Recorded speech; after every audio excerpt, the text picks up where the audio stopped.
स्वागत करते हैं। आज की प्रेस कॉन्फ्रेंस बहुत ही एक इम्पोर्टेंट विषय को एड्रेस करने के लिए ऑर्गेनाइज की गई है। जैसा कि आप सब लोग जानते हैं कि 16 अगस्त 2024 को इलेक्शंस कंडक्ट होने से पहले माननीय एलजी साहब ने और केंद्र सरकार के निर्देश पे एक निर्णय लिया था कि जितनी भी इवैक्यू प्रॉपर्टी है जो कस्टोडियन डिपार्टमेंट हैंडल कर रहा है, वो जो डिस्प्लेस्ड पर्संस हैं, रेफ्यूजीज हैं 1947 के, 65 के, 71 के, और उनके साथ साथ जो वेस्ट पाकिस्तानी रेफ्यूजीज हैं उनके नाम पे पूरे तरीके से कर दी जाएगी, यानी कि ओनरशिप राइट्स, मालिकाना हक उनको दे दिए जाएंगे। दूसरा, उस इलेक्शन होने के बाद अभी तक उस ऑर्डर की जो इम्प्लीमेंटेशन है, जो उमर अब्दुल्ला गवर्नमेंट की रिस्पॉन्सिबिलिटी है, समयबद्ध तरीके में नहीं हो रही है। तो एक तो ये कंसर्न फ्लैग करने के लिए, और केंद्र सरकार ने जो पहला कदम था इवैक्यू प्रॉपर्टी एक्ट के तहत कि डिस्प्लेस्ड पर्संस और रेफ्यूजीज के नाम पे ये प्रोप्राइटरी राइट्स दिए जाए, जो दूसरा कदम उमर अब्दुल्ला सरकार को चलना है, it has to walk the second step, वो ये है कि इवैक्यू प्रॉपर्टी कस्टोडियन जमीनों के जो लोकल अलॉटीज भी हैं, लोकल अलॉटीज कौन लोग? जो रेफ्यूजीज नहीं है। लोकल अलॉटीज कौन लोग?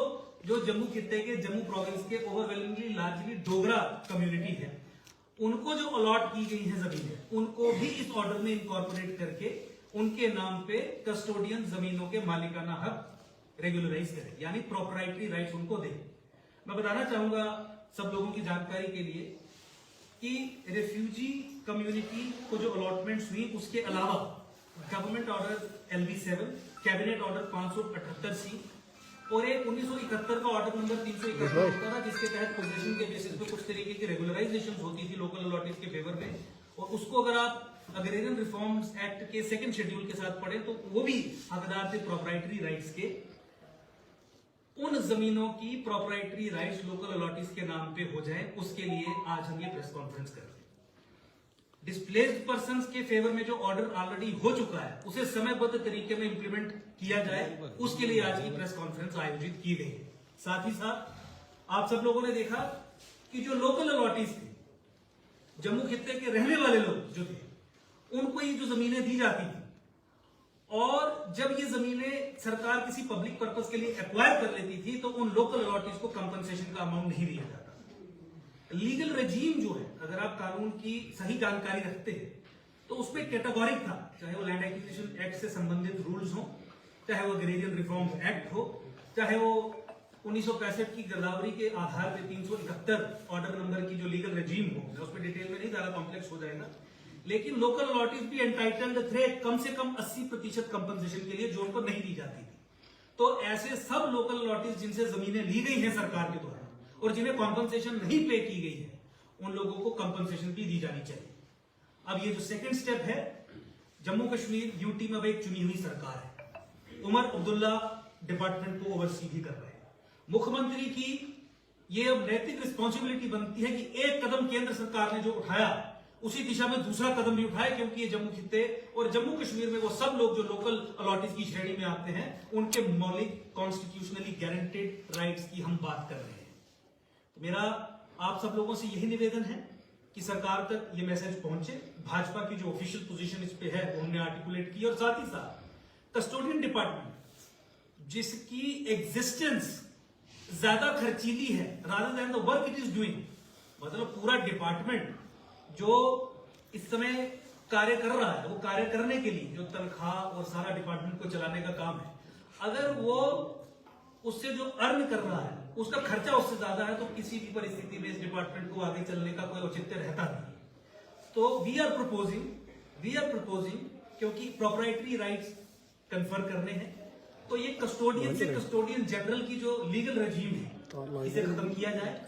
एक IAS अधिकारी या एक सीनियर मोस्ट KS अधिकारी, कमिश्नर सेक्रेटरी रैंक का, जो रिलीफ कमिश्नर की तर्ज पे, जैसे कश्मीरी हिंदुओं के लिए रिलीफ कमिश्नर की पूरी एक लीगल रेजीम बनी है, वो कॉन्स्टिट्यूट किया जाए, ताकि एक तहसीलदार या एक जूनियर मोस्ट KS अधिकारी ही कस्टोडियन डिपार्टमेंट को ना चलाए और एक relief commissioner, commissioner secretary rank का व्यक्ति इसे चलाए, ताकि ये कन्फर्मेंट ऑफ ओनरशिप राइट्स ठीक तरीके से हो सके, और जो कम्युनिटी का, जिस तरीके से कश्मीरी हिंदुओं की कम्युनिटी से रिलीफ कमिश्नर रहता है, कम्युनिटी का हो।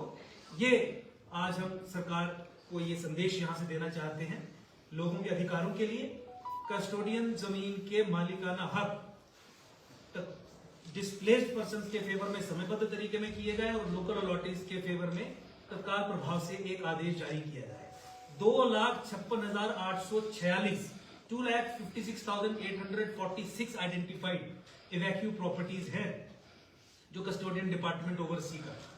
इन सभी प्रॉपर्टीज का ये एग्रीकल्चरल नेचर की है, ये कमर्शियल नेचर की है, ये रेजिडेंशियल नेचर की है, ये मिक्स्ड नेचर की है, दूसरे तरीके की भी है, कुछ सरकारी डिपार्टमेंट्स के पास भी है। सब की सब रेगुलराइज की जानी चाहिए। और इसके पीछे जो एक वैचारिक दृष्टिकोण से आप देखें तो मुझे बताइए कि 1947 में वो लोग जो टू नेशन थ्योरी को सपोर्ट करके पाकिस्तान के समर्थन में पाकिस्तान गए, उनके लिए आप प्रॉपर्टीज को कब तक यहाँ पे संभाल के रखेंगे और अपने नागरिकों को पीड़ित करेंगे? क्या उमर अब्दुल्ला सरकार का यह दायित्व नहीं है कि इस आदेश के क्रियान्वयन के लिए वो समयबद्ध तरीके में कार्य करे? क्या उमर अब्दुल्ला सरकार का यह दायित्व नहीं है कि जम्मू के लोकल अलॉटीज जिनके पास ये जमीनें हैं, जो एग्रीकल्चरिस्ट हैं, जो मार्जिनलाइज्ड सेक्शन से आते हैं, जो disadvantage sections of the society से आते हैं, जो पीड़ित वर्गों से आते हैं, उनके नाम पे भी रेगुलराइजेशन के लिए ऑर्डर निकाले? तो ये टेस्ट है। जो लोग सशक्तिकरण की बात करते हैं, लैंड रिफॉर्म्स के दृष्टिकोण से देखें तो डिसएडवांटेज सेक्शंस की एम्पावरमेंट की बात करते हैं, आज उनके सामने मौका है कि कीजिए आदेश और आप इन सब लोगों को प्रोप्राइटरी राइट्स, मालिकाना हक कस्टोडियन जमीनों के दीजिए, समयबद्ध तरीके में दीजिए, तब आप कहीं जाके साबित कर पाएंगे। अदरवाइज जो शैम आपने लैंड रिफॉर्म्स के रूप में यहाँ पे किया था, उसके बारे में फिर किसी समय पे जो हमारे अधिकारी हैं आपकी पोल खोलेंगे। लेकिन कम से कम आप साबित कीजिए कि you can walk the talk. आप कहते हैं अगर एम्पावरमेंट के लिए, तो लोकल अलॉटीज के फेवर में कस्टोडियन जमीन के मालिकाना हक देना असल एम्पावरमेंट होगी। कस्टोडियन डिपार्टमेंट की एग्जिस्टेंस का कोई औचित्य नहीं रहता, उसे खत्म करना नेक्स्ट एक लॉजिकल स्टेप होगा। एक बड़ा अधिकारी यहाँ पे स्थापित करना जो कम्युनिटी में से ही हो, जो बेनिफिशियरी कम्युनिटी है, जो परसिक्यूटेड कम्युनिटी है, उसी कम्युनिटी में से हो, क्योंकि रिलीफ कमिश्नर उसी तर्ज पे बनाया गया है। कश्मीरी हिंदुओं के दृष्टिकोण से अगर आप देखें उसी तर्ज पे ये कीजिए तो फिर ये माना जाएगा। मैं 2 मिनट के लिए आपसे निवेदन करूंगा कि भाई वी शर्मा जी हमारे साथ है, भाजपा के सीनियर लीडर है, प्रवक्ता है, इनकी भी आप 2 मिनट के लिए बात सुन। धन्यवाद। मैं ऐसा कहना चाहता हूं कि जिस ढंग से हमारे अंकुर जी ने इशू को फ्लैग किया है, this issue has been agitating for years together.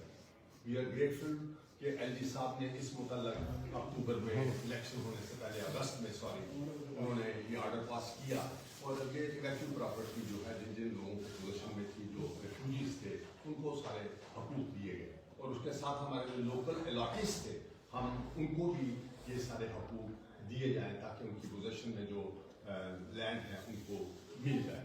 जैसा ये कहा गया कि ये इश्यूज कई दफे उठाए गए, लेकिन अब एक दिशा को कायम किया गया है। हमारे एलजी साहब ने उस दिशा को कायम किया गया।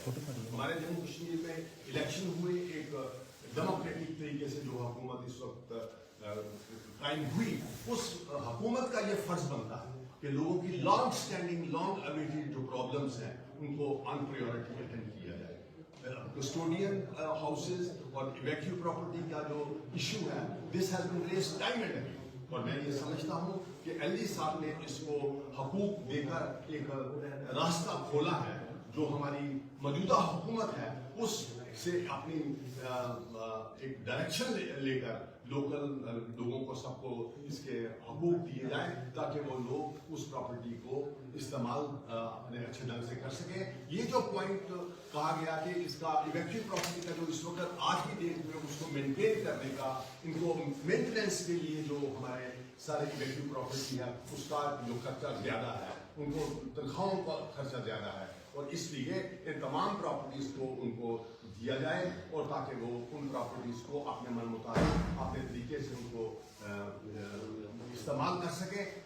इन्हीं अल्फाज के साथ हम आज की प्रेस कॉन्फ्रेंस के शर्मा साहब, मेरा एक सवाल रहेगा कि जिस तरह से आपने ये इशू उठाए, ये लंबे समय से आए, आपकी 10 साल सरकार थी, ये इशू उस बड़े आसानी से ये इसको सॉल्व किया जा सकता। अब ये 3 महीने की सरकार है, आपने 10 साल में इस इशू को क्यों नहीं सॉल्व किया? देखिए 16 अगस्त 2024 को इशू फाइनली रिजॉल्व हो चुका था। उसके पहले जो तैयारी करनी थी वो करके सरकार ने 16/10/2024 को निर्णय ले लिया, जो लीगल रजीम के तहत ये तो बड़े लंबे समय का था, ये आज का नहीं है, ये लंबे समय का इशू था और ये बड़े आसानी के साथ आप 370-35 हट गई है। ये तो आप आसानी से सेंट्रल गवर्नमेंट कर सकती थी, क्योंकि सेंट्रल गवर्नमेंट के जरिए ये जो है एलजी हैं तो कर सकते थे। आप इस समय जो है आपकी सरकार नहीं है, आप एमसी सरकार के ऊपर आरोप लगा रहे हैं। 3 महीने की सरकार, आपने क्यों नहीं किया? लेकिन हम कोई आरोप नहीं लगा रहे। मेरा आपसे निवेदन यही है कि 16 अगस्त 2024 को एलजी साहब ने और केंद्र सरकार ने ये निर्णय लिया है, जो डिस्प्लेस्ड पर्सन हैं 1947 के, 65 के, 71 के और जो वेस्ट पाकिस्तानी रेफ्यूजीज हैं जो कस्टोडियन जमीनों के कब्जे में हैं या जिन्हें जमीनें अलॉट हुई थी, उनके नाम पे मालिकाना हक करने का आदेश पारित हो चुका है। मैं कह रहा हूं कि जो दूसरा कदम अब उस दिशा में उठाना है, इस समय एक चुनी हुई सरकार है, वही ये कदम उठा सकती है। इसलिए आज की प्रेस कॉन्फ्रेंस के माध्यम से भाजपा ने ये डिमांड की कि दूसरा कदम सरकार उठाए, क्योंकि ये मार्जिनलाइज्ड सेक्शंस की एम्पावरमेंट की बात है, ये मिडिल क्लास की एम्पावरमेंट की भी बात है, ये फार्मर्स की, एग्रीकल्चरिस्ट सोसाइटी की एम्पावरमेंट की बात है। तो दूसरा कदम पहले कदम के बाद ही उठाना था। अगस्त में अगर एलजी साहब ने ये कदम उठाया, केंद्र सरकार ने ये कदम उठाया, तो उसके बाद इलेक्शन होने के बाद यहाँ की चुनी हुई सरकार को ये कदम उठाना है। तो मेरा निवेदन आपसे मात्र बस ठीक।